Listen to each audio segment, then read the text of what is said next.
When I was browsing Instagram today, I came across this hilarious post. Harry Potter hates Ohio, huh? And I don't know if it's just me, but for some reason I was like, you know what?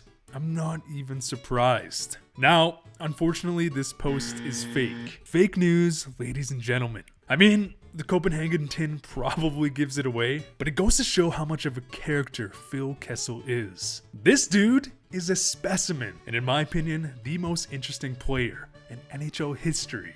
Phil Kessel was drafted 5th overall by the Bruins back in 2006, and arguably could have been the first overall pick if it wasn't for his interesting personality and the fact that Kessel didn't have the health or nutrition of a professional athlete. With that being said though, the guy is a unit. He doesn't like practicing or conditioning, which is why not even the top scientists in the world can understand what makes this guy so good. During his time with the Bruins, he would be diagnosed with testicular cancer, which would lead to the blockbuster deal to the Toronto Maple Leafs, which included 2 first-round picks. That turned into Tyler Seguin and Dougie Hamilton. And this is where it gets fascinating. Phil Kessel doesn't like practice, conditioning, or following a strict diet. 2 things that you would think are crucial, honestly mandatory, for a successful athlete with a long career. Back in 2022, a Sportsnet article would break, stating that Phil Kessel didn't even like drinking water, and that he preferred pop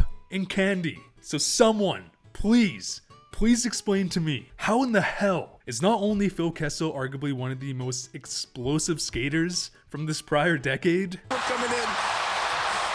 Whoa, that is tight. I think Kessel may have just gotten him. But he would also claim the Ironman streak this season. Both of these traits would not be possible for any other NHL player if they didn't follow a strict diet and conditioning plan. Because as of today, Phil Kessel is the only player in NHL history to play over 1,000 consecutive games in the NHL. Do you know how easy it is to miss 1 or 2 games during that stretch? For a player who doesn't have a diet, like, is this not an impossible feat? And again, not only does he have this record, but people may forget, Phil Kessel was a legitimate superstar, as he was the driving force behind Toronto's offense. Kessel goes back to his own. 1:10 to go in the power play. Here comes Kessel.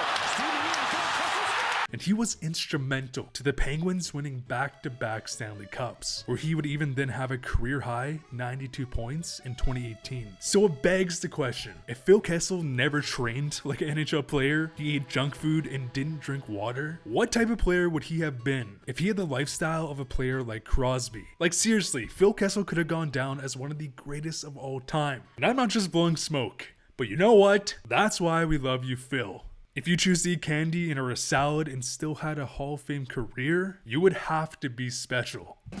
You want to come in and do this with me? You just interrupted it. You can sit on his lap. Oh, he's eating a cookie. He's eating a cookie. Hey, we better get him. You better get you on the bike there, buddy. If you're gonna keep eating these cookies, that's your 4th one today. My first one. Okay. Phil, I saw you had 3 other ones in there before the media thing.